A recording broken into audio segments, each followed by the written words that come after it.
Is Holly coming on by Zoom? Yeah, Holly. she's connected.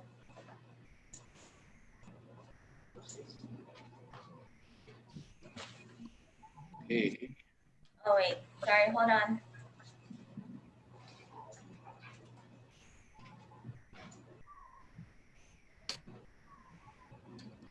Are we good?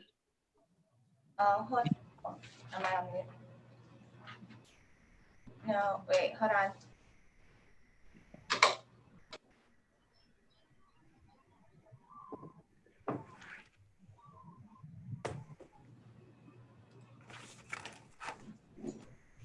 Okay, we're good.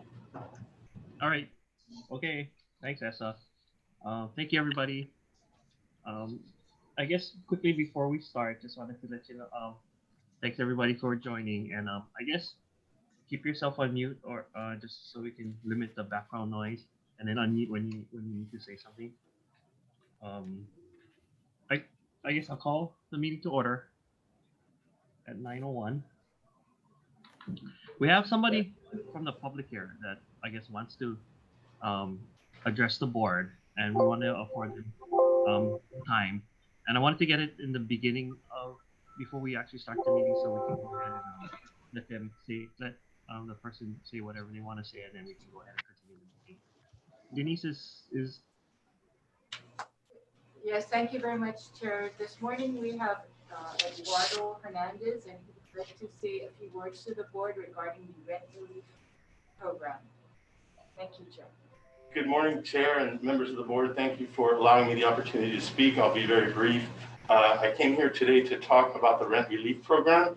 It's a $100 million grant program that is vital to the men and women that are seeking the benefits of it. And I'm very concerned about how it's being run, because despite months of constant communications between this agency and the contractors, Catholic Charities and Aloha United Way, there seems to be a real disconnect between what those organizations understand is the process and what this organization understands is the process. I spoke with Kent, who gave me information, and he asked me to check with Catholic Charities, and then I checked with Catholic Charities, and Catholic Charities said they could not at all confirm the what Kent had told me about how the program works and the approval process. So I'm stuck between Catholic Charities telling me they're waiting for approval from this agency, and this agency telling me that Catholic Charities has the approval to do it. There's Anthology has, I don't know how much they've been paid. I've requested those documents, but they are a public relations firm that should be telling you that when you make changes to a program, it's important to alert the media, alert the speaker's office, alert the Senate president, because I contacted my speaker and my speaker had no idea. Speaker Psyche had no idea how to direct me, how to help me. And at first, Catholic Charities couldn't even tell me. They said, we're waiting for state approval. I said, state approval by who? And nobody could tell me. So I really want to urge you, the transparency to the public is absolutely vital. The EGA administration has almost at every turn failed the public in giving this transparency and letting us know how programs work. And you, Madam Executive Director, were on television and you seem to not manage the expectations of the public. You said, oh, the good news is checks have already gone out. But in reality, for most people, it's weeks and weeks and weeks and weeks. Yesterday, Catholic Charities told me that Aloha United Way is no longer accepting applications because they are so backed up. Are you aware of that? Yes. Okay. So that's a real problem that hasn't been talked about in the media. That Aloha United Way is so. So I want you to know that this program is a very front-facing program, and it has a lot of problems, and it needs your serious oversight. Thank you for this opportunity to speak. Oh, Thank you. excuse me, we're going out of order? Yeah, there's nothing out of, in the, our first agenda is regular meeting minutes and stuff like that, huh? Yeah. We're going to get to that right now. Thanks, George. Thank you, Mr. Right. Chair. Thank So you. just so that the board is aware, Catholic Charities, I did check on this, and there was some confusion with this particular applicant. They apologized for that confusion. They found this applicant's application, and they have processed it for approval. The state has also processed for approval, and they are expediting payment. So that is his application. But his frustration is well noted, and we can cover more of that later during the executive director's report. Thank you very much, Chair. Thank you, Denise. Okay, so let's on with the scheduled agenda. Item 2A, our regular meeting minutes of September 10th, 2020. Can I get a motion? So moved. You second? Second. Thanks, George. Is there any discussion? Any additions or changes for the minutes? If not, all in favor? Aye. Aye. Any opposed? Right, thanks. Okay, so regarding the executive session minutes, we're going to approve it now. If anybody has any questions or adjustments that need to be done, then we can go ahead at the end of the meeting go into executive session to make any adjustments. Does anybody have any changes to the executive session minutes? If not, can I get a motion to approve? I make a motion, done. Thanks, Mel. Second? So move. Thanks, Raj. If there's no discussion, all in favor? Aye. Any opposed? All right, thanks. Okay, so moving on to 3A. This is to accept the audited financial statements of the Hawaii Housing Finance and Development Corporation Nani Opono project for the fiscal year ended June 30, 2020. Motion. Thanks, Mel. Second, Gary. Thanks, Gary. Any? Hi, good morning, Chairman and the members of the board. I'm Holly Osumi, the Chief Financial Officer of HHFDC. This morning, the for action is to accept the audited financial statements of the HHFDC Nani Opuna project for the fiscal year ended June 30, 2020.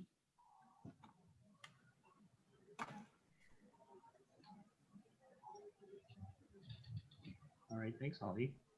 Okay, I'm going to be sharing my screen, so hope you guys can see the financial statements. Let's see.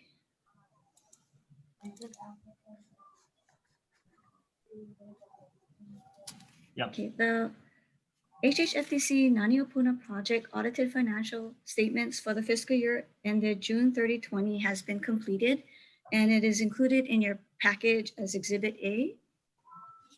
This property is a project of under the DERF fund. The auditor, Acuity LLP, issued the project's audited financial statements on September 25th, 2020, and rendered an unqualified opinion. The audited financial statements are deemed to present fairly in all material respects the project's financial position as of June 30, 2020, and the changes in its financial position and cash flows for the year then ended.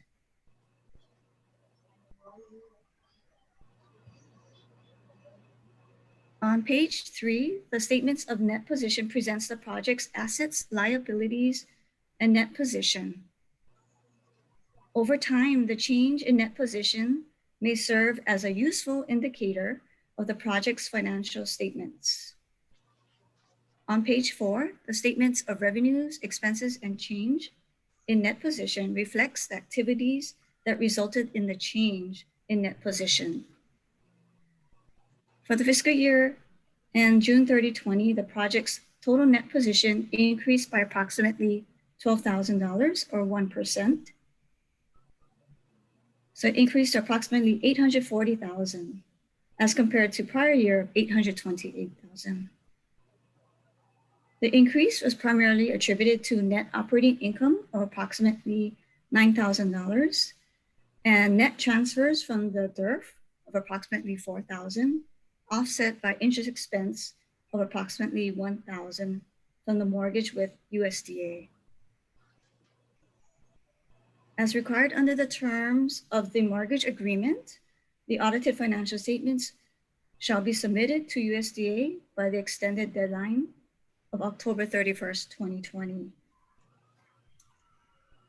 Staff's recommendation is for the board to accept the audited financial statements of the Naniopuna project for the fiscal year ended June 30, 2020. Are there any questions?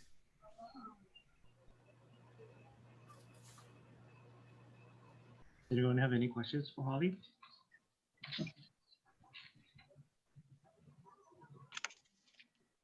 What's that? There's that question about other matters. Is there anything, what does staff recommend to do with that? Page, the equipment. No, not the, here, other matters, and it says, some, so is it, are we planning to do anything of the other matters? Okay, so the other matters is that, I believe that's the one that's showing on the screen as a third paragraph. Yeah. So that is we've omitted the management discussion and analysis. We did not believe that it was material for the USDA's purposes. Yeah. Well, I mean, it's not important. I don't know, it's just why it was there. So that's all. Thanks, George.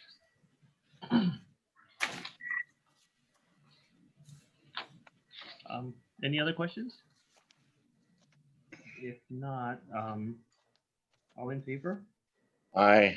Any opposed? All right, thank you. Motion carried. Moving on to item 3B.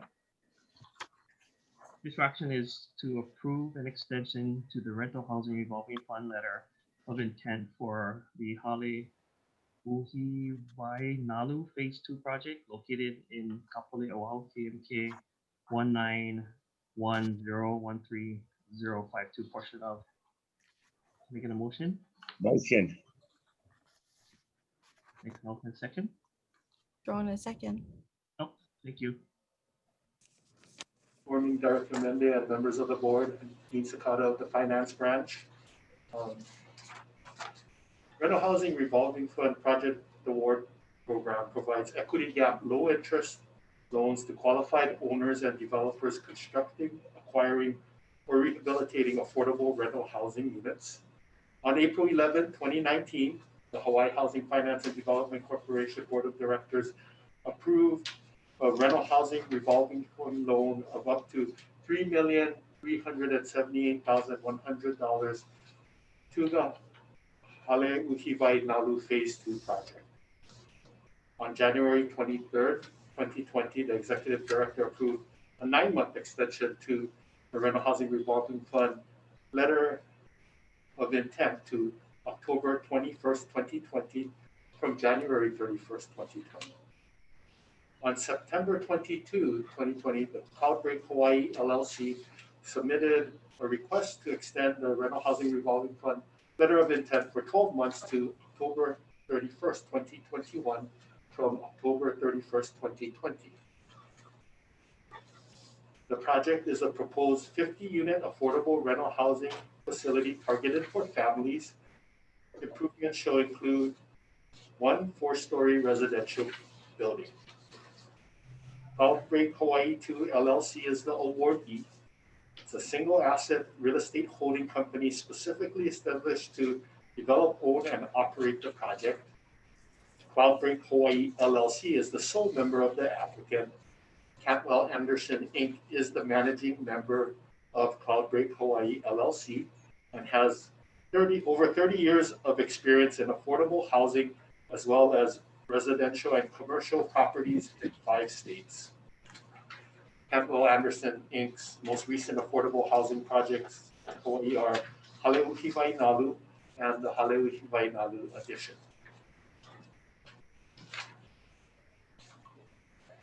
The project's financing structure and budget and uses are summarized in the tables in before action.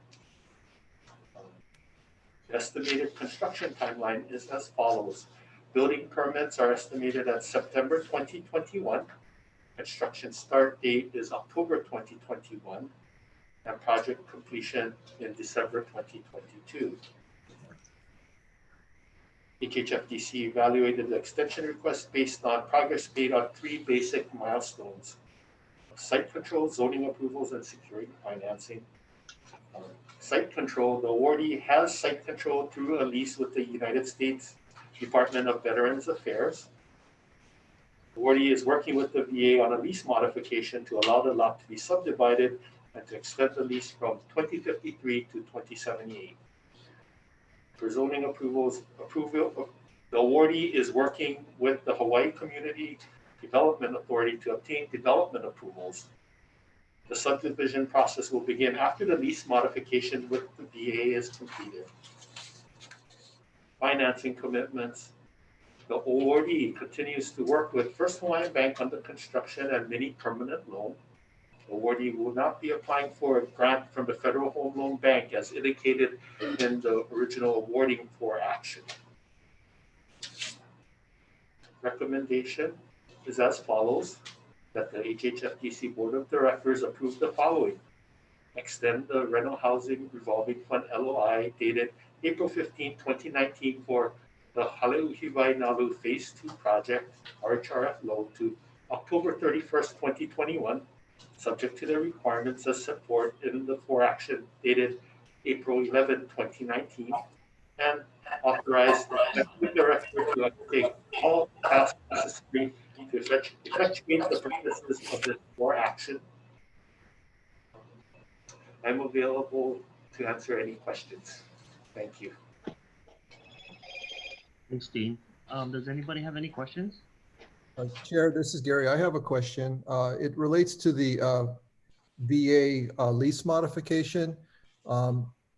Has there been any preliminary indication that the proposed modifications would be accepted by the VA? Because subdivision and development approvals seem to hinge upon that. And if not, if they don't reach agreement for the modification, how does that impact this project going forward? Okay. With respect to this project, the developer has been working with the VA actively. The length of affordability for this project is 40 years. So, this is something that the developer, has been working with the VA. I think they've indicated that their major issue is timing and processing. So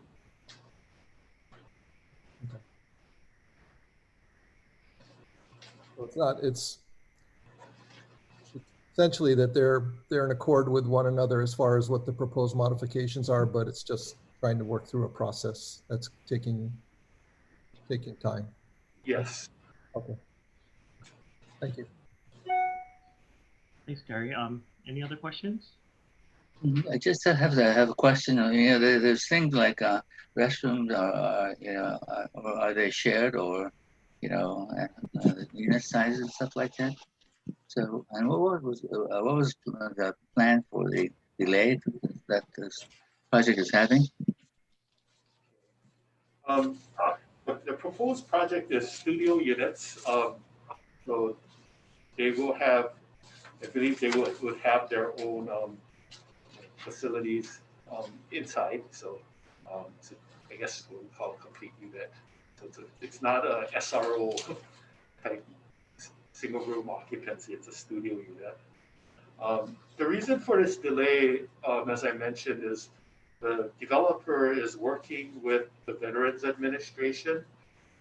This is on property owned by the VA, and they are negotiating to extend the lease as well as work through other matters with the VA. And it's a lengthy process. We've experienced this in the previous projects that we've also worked with this group. Develop on VA property, so I think their major delays are working through with the VA.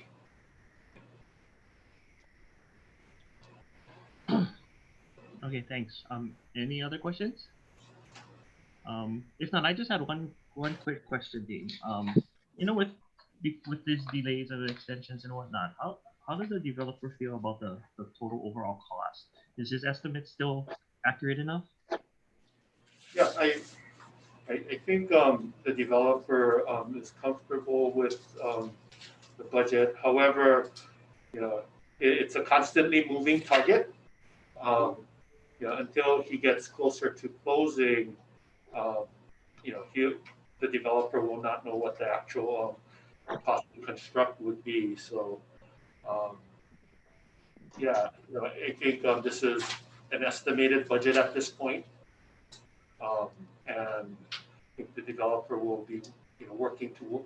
I guess the goal is to work within this budget and our revolving fund loan commitment. Okay, thanks. Any others? If not, all in favor? Aye. Aye. Any opposed? All right, thanks. Okay, moving on to 3C. To approve the program year 2021 allocation plan for the U.S. Department of Housing and Urban Development's National Housing Trust Fund program. Donna, make a motion. Thank you. Any second? I'll second. Thanks, Gary. Good morning, Mr. Chair, members of the board. My name is Gloria Inafuku and I'm with the Finance Branch. Here to present to you the National Housing Trust Fund, or HTF program. The HTF was created by the Housing and Economic Recovery Act of 2008 and is administered by the U.S. Department of Housing and Urban Development. It provides formula grants to states to increase and preserve the supply of housing for extremely low-income households. The funds can be used towards the acquisition, new construction, and rehab of non-luxury housing. HHFDC's first year of implementation was 2016. Each year, HHFDC submits to HUD our HTF allocation plan as part of our annual action plan. The allocation plan describes how the funds will be distributed, what types of activities may utilize the funds, and how recipients and projects will be selected to receive funds. Since 2016, HHFDC has received the minimum allocation of $3 million each year. At the onset of the program, this board approved the allocation of funds to all 4 counties to distribute the funds statewide. Since it's not a very large grant, after taking 5% admin, the funds are split between the city and the neighbor island county that receives the home funds on a rotation basis. Administering the HTF program has been challenging, even among other states. The primary issue has been the relatively short statutory 24-month commitment deadline.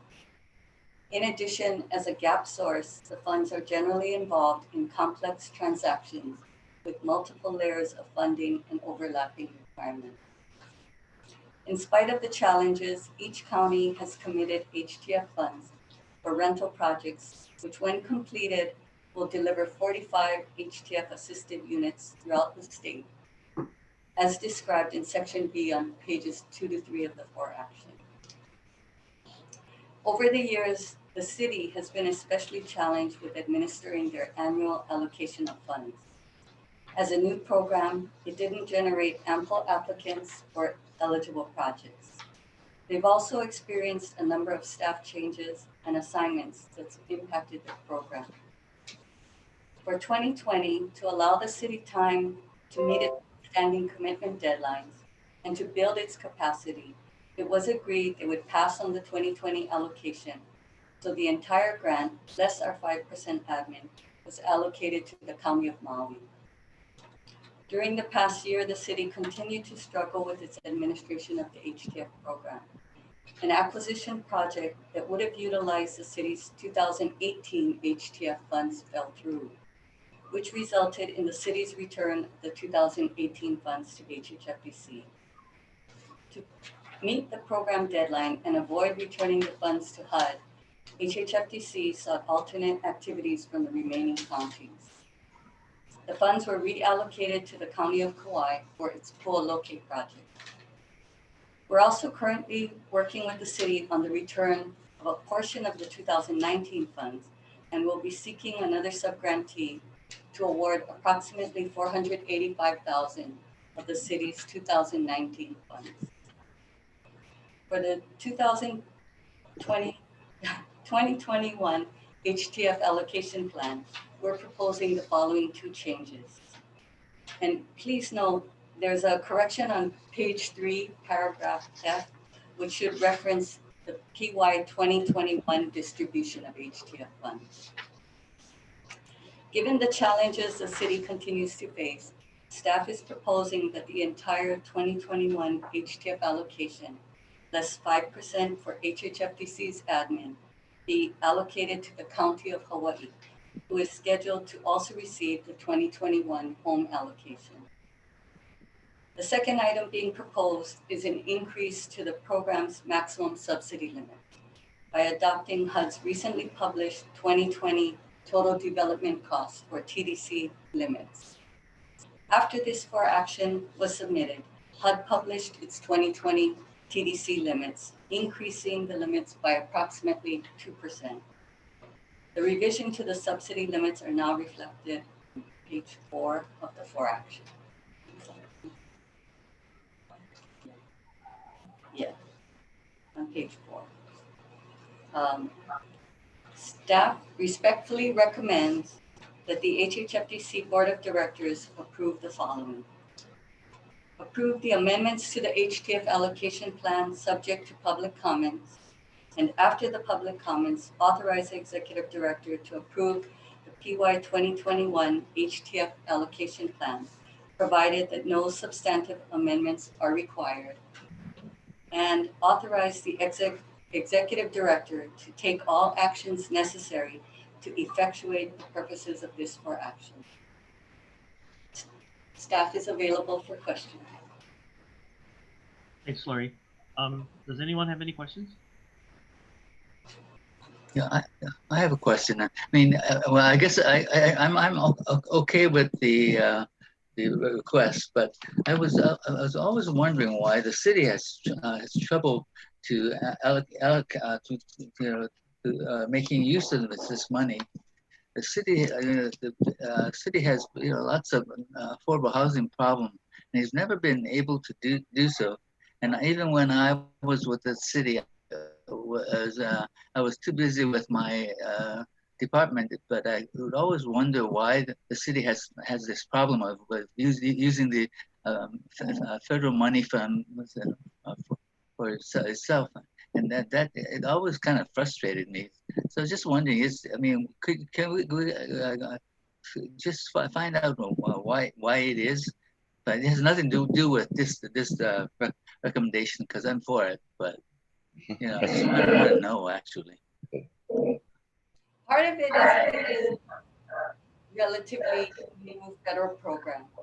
And in the beginning, especially, there were few applicants for the program. The comments that I have heard from the city was that, the developers didn't want such a strict fee. Income target is at 30% AMI, which brings the rent levels very low. It's an extremely low income. Right.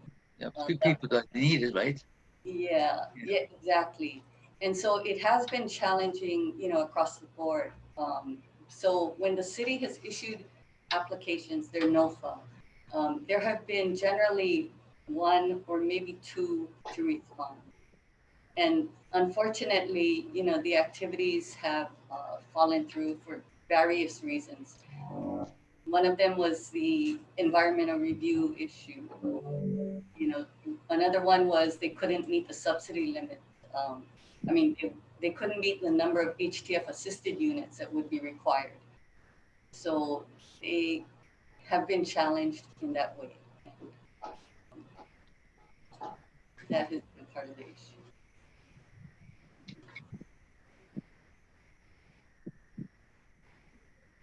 Sarah, I have a question. This is Gary. Yep.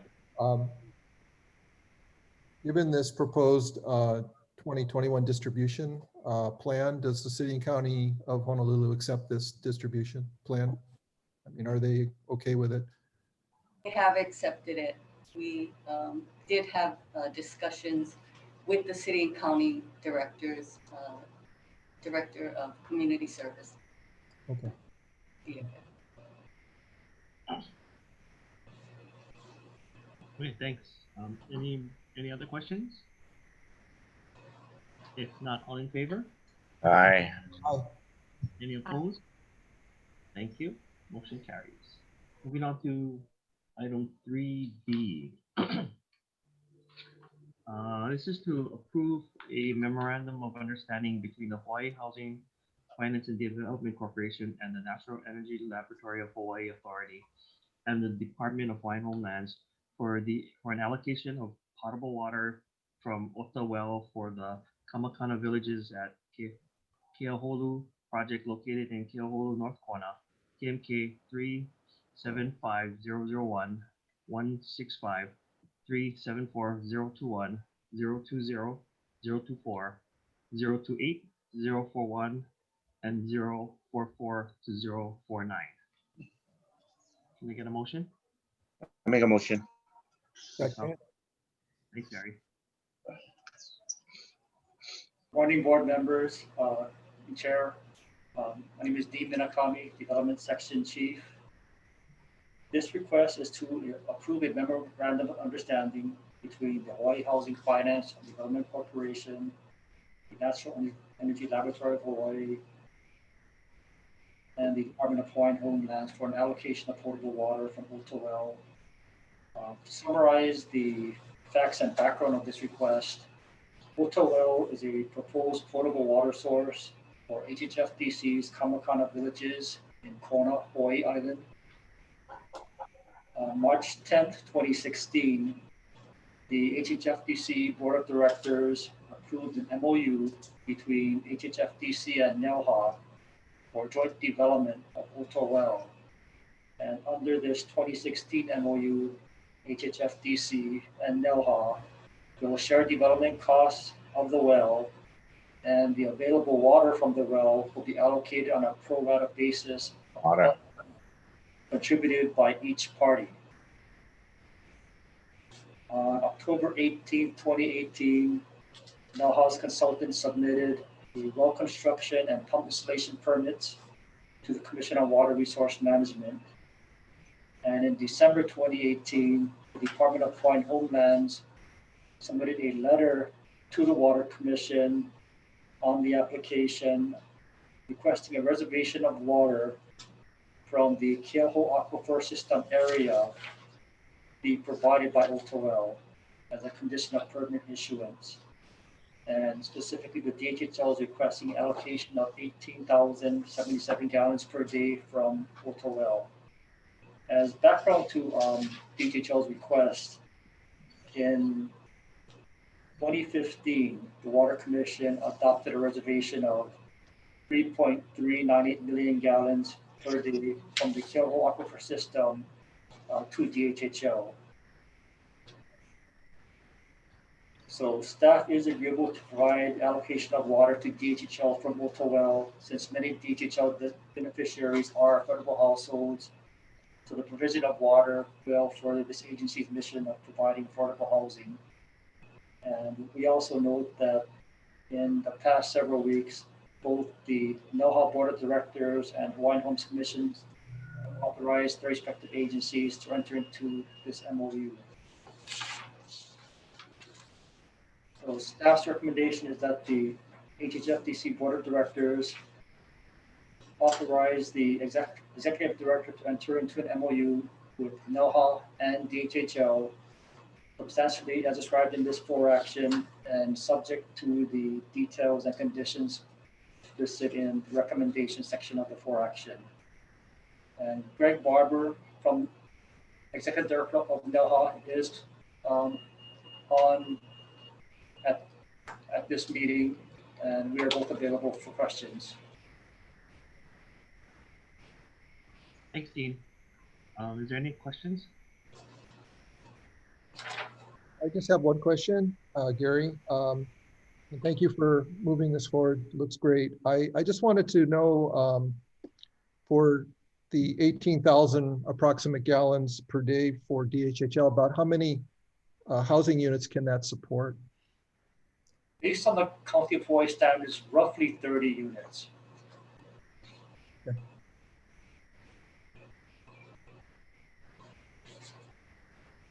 Okay, thanks. Any other questions?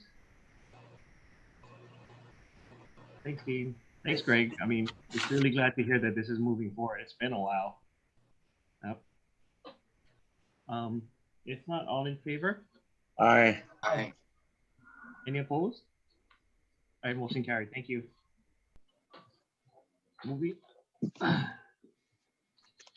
Moving on to item 3E.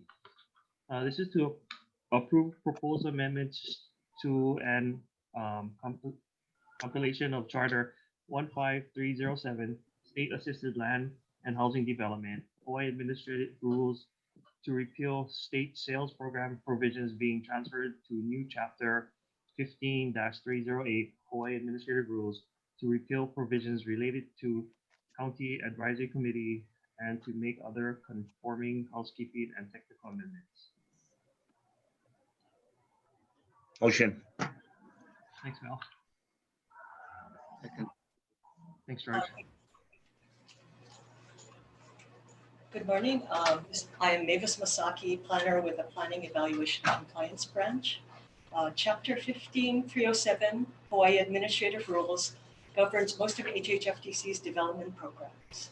The proposed rule amendments before you are needed to separate the sales and lease program rules into a separate chapter, which I need to make a correction. The title of the proposed new chapter is actually State Assisted Sale and Lease Program. It's incorrectly reflected in Part B of the 4 actions. So it should be State Assisted Sale and Lease Program, Hawaii Administrative Rules. The proposed amendments to and compilation of Chapter 15307 is attached as Exhibit A to your 4 action, and a section-by-section summary of proposed amendments is attached as Exhibit B. In addition to repealing the sales and lease program provisions that will be moved to new Chapter 15308, staff is proposing amendments to delete obsolete language that exempted starter homes from compliance with county design and construction standards, and to delete obsolete references to county public advisory committees. The proposed amendments to and compilation of Chapter 15307 was approved as to form by HHFDC's Deputy Attorneys General on August 27th. The 4 action sets forth the next steps in the rulemaking process for the board's information. If at any step in this process it becomes necessary to make substantive amendments to the proposed rule amendments, staff will return to the board for further discussion and approval. The recommendation before you is that the HHFDC Board of Directors approve the proposed amendments to and compilation of Chapter 15307, Hawaii Administrative Rules, subject to the governor's approval, and authorize the executive director or designated representative to conduct a public hearing on the adoption of said amendments to and compilation of Chapter 15307, Hawaii Administrative Rules. Authorize the executive director to make any necessary non-substantive amendments to the draft rule amendments following the public hearing, and subsequent to the public hearing, authorize the executive director to transmit Chapter 15307 Hawaii Administrative Rules as amended and compiled to the governor for final approval if no additional substantive amendments are required. And also Deepak, with the development branch chief, is also here for any questions you might have. Thank you, Mavis. Does anyone have any questions? Nope. All right. If not, all in favor? Aye. Any opposed? Hearing none, motion carried. Thank you. Moving on to item 3F.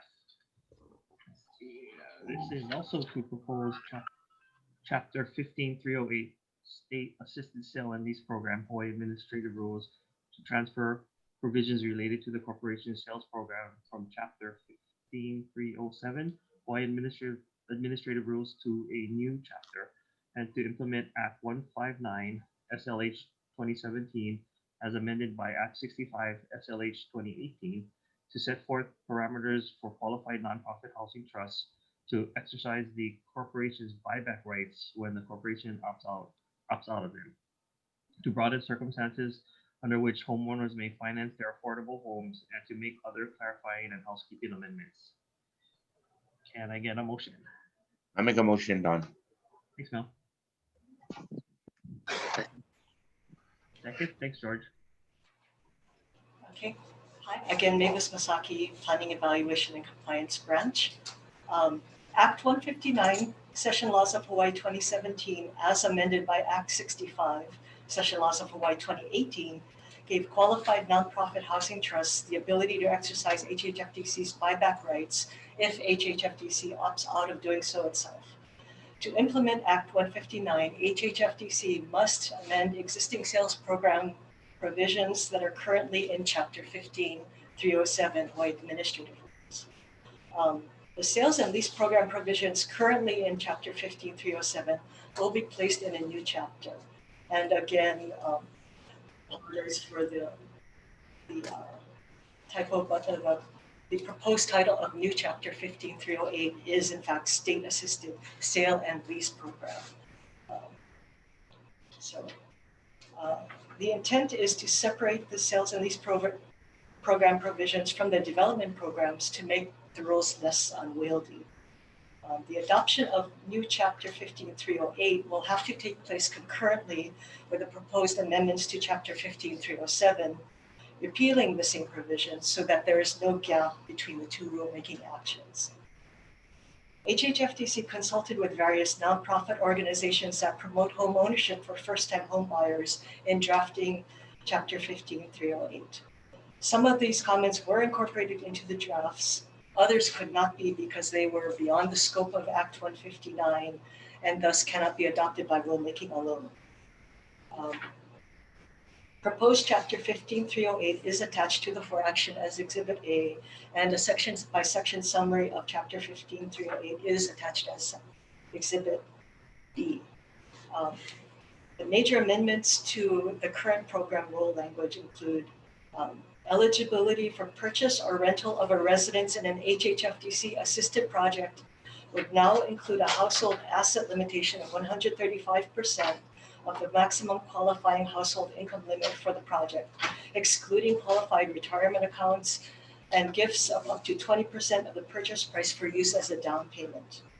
This is intended to ensure that first-time homebuyers actually need HHFDC's homebuyer assistance to purchase their home.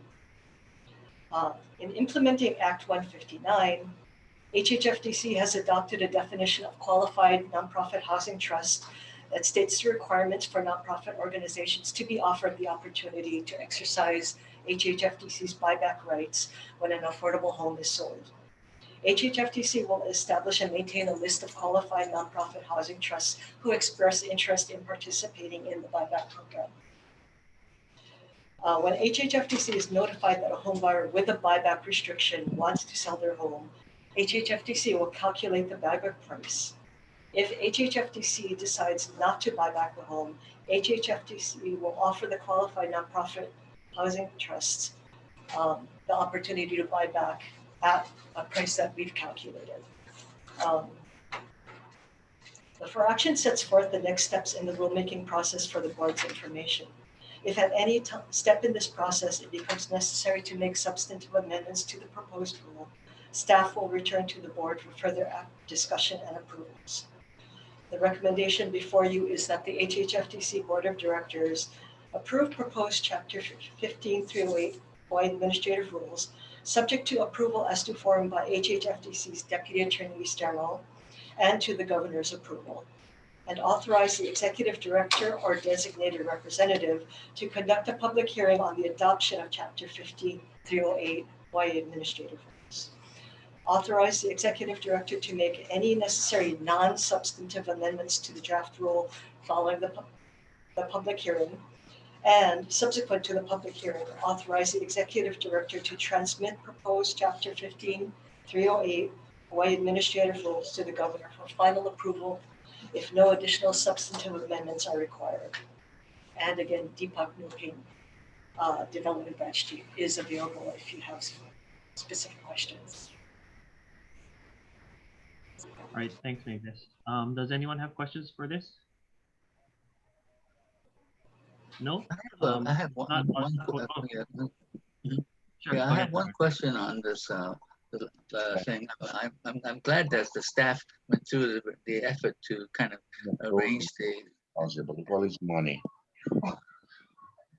Is that money? I don't know. I'm sorry. Go ahead, George.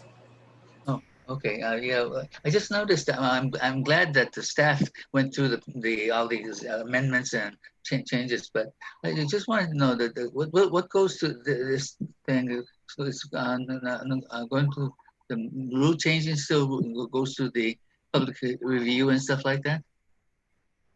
Yes. Yeah. Okay. Yeah. Because I think it's good, but there's there's a couple that are just making me wonder. On the last page it says remove the right of to contest the case hearing from the owner disagrees with HHFDC, and I presume that's going to still have comments, and I just wanted to make sure that that happens. So.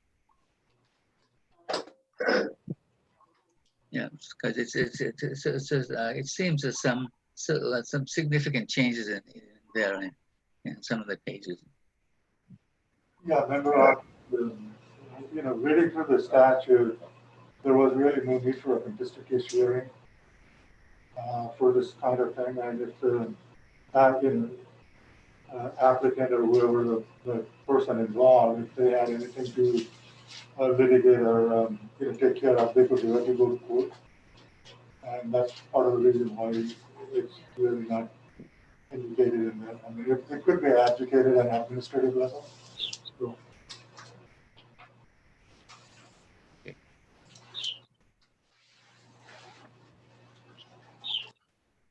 All right, thanks. Any other questions? If not, all in favor? Aye. Any opposed? Right, hearing none, motion passes.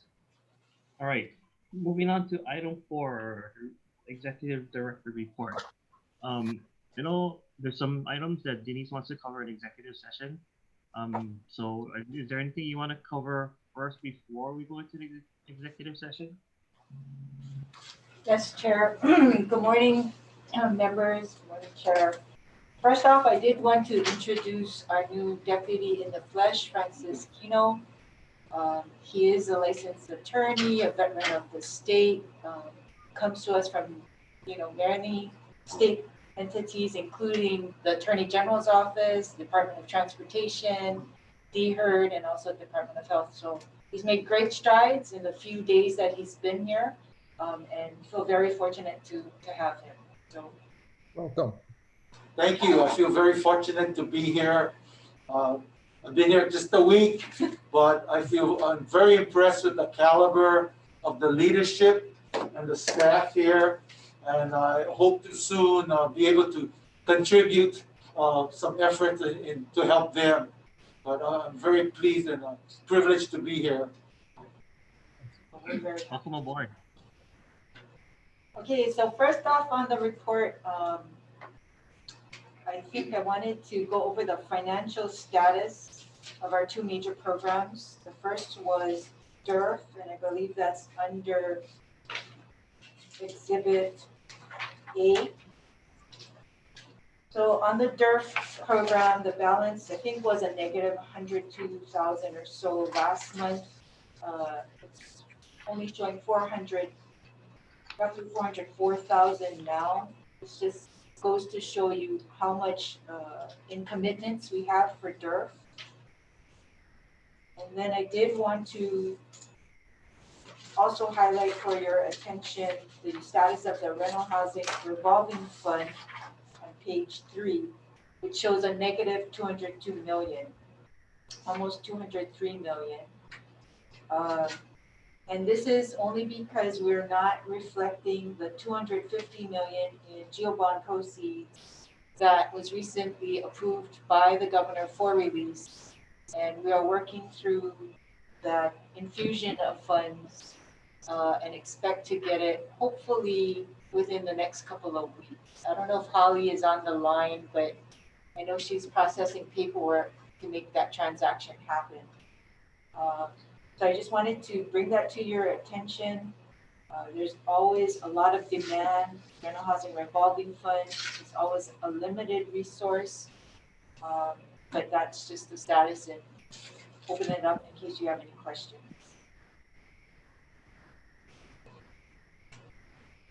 Okay. Glad the governor kind of released. Yeah, so we are very relieved that the money is coming in, and it looks like we'll be able to make those commitments.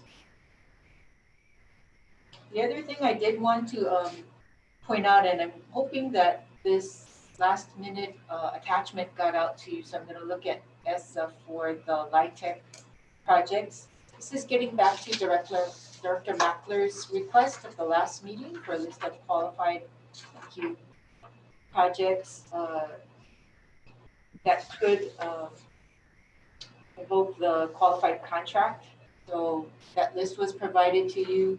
And just to make a note that there is an extended use provision in the declaration for the low-income housing tax credits, and it is enforceable. So if you have any questions, Dean Sakata is standing by, but we just wanted to make sure you know that that's in your packet as well. Any questions? Just Denise, is just a comment regarding the qualified contract. And thank you, Dean Sakata, for putting that list together and providing us with the information. I made this informational request. I wanted to learn about the number of projects that have been financed previously that have not waived their qualified contract, because I'm looking at it mainly from the standpoint of housing preservation, of preserving our affordable housing inventory through the extended use period, and trying to get a sense for how many other projects are out there, I guess you could say, could potentially opt out at some point. And so the information was very helpful to kind of get a picture of that. And it's not all that concerning to me, but I think it's something to be mindful of, I guess, just going forward. Sure. Thank you, Director. The only other item I have before going to our rent relief program is that I wanted to point out one of the projects listed on the development branch report, page 1, item number 4, regarding the Ikaika Ohana project on Maui. The project is now at risk because of the new requirements placed upon it by SHFD. We are trying to work through it right now with SHFD and with the help of the governor's office. So we just wanted to point that out for you, for your attention on Maui.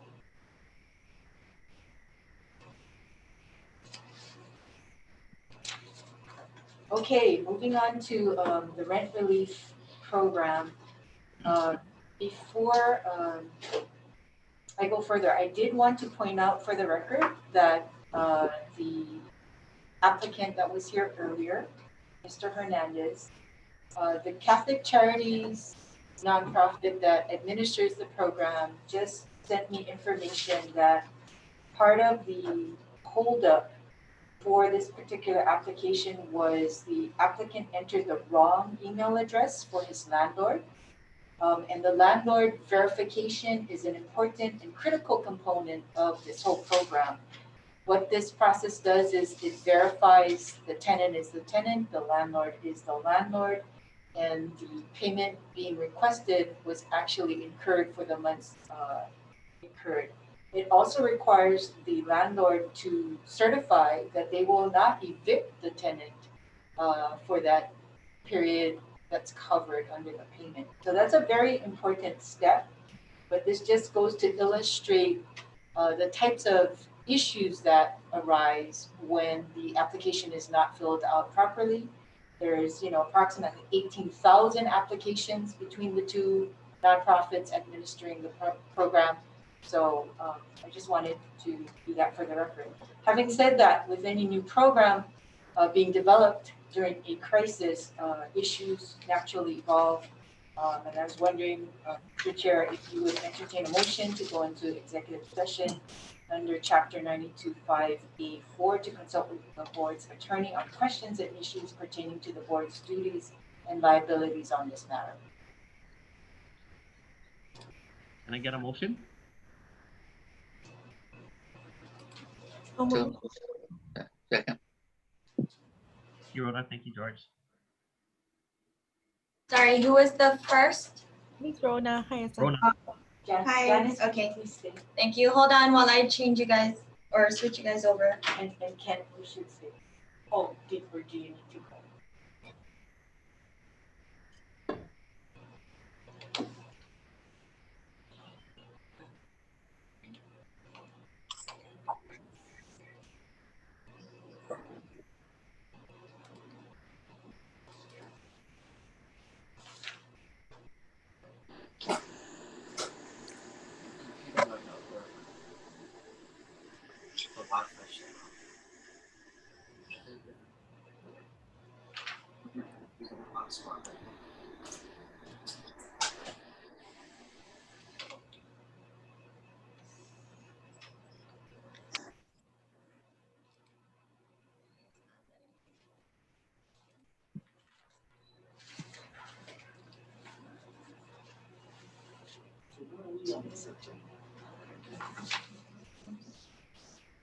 On the report. Monkey.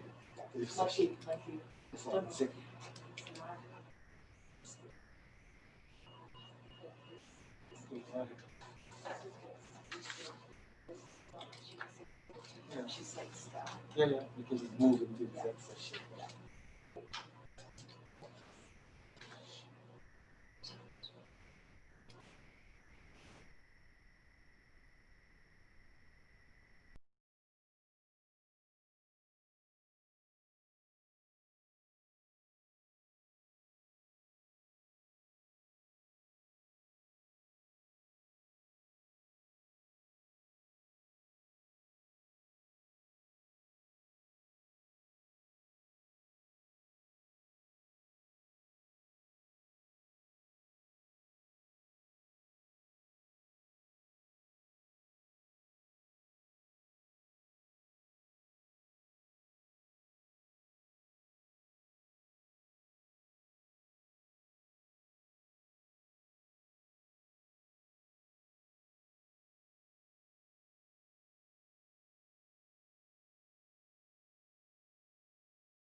think we're all back.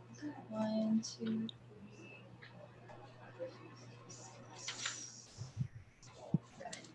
Yep, we're all back. That was it, right? We don't have anything else, right? No. All right. Well, I guess if there's nothing else, can I get a motion to adjourn? Motion. So, Thank you, everybody. Have a good week. Oh, sorry. Who was Second. Rona, Okay. thank you. Thank you. Thank you, everybody. Okay, George. Yeah.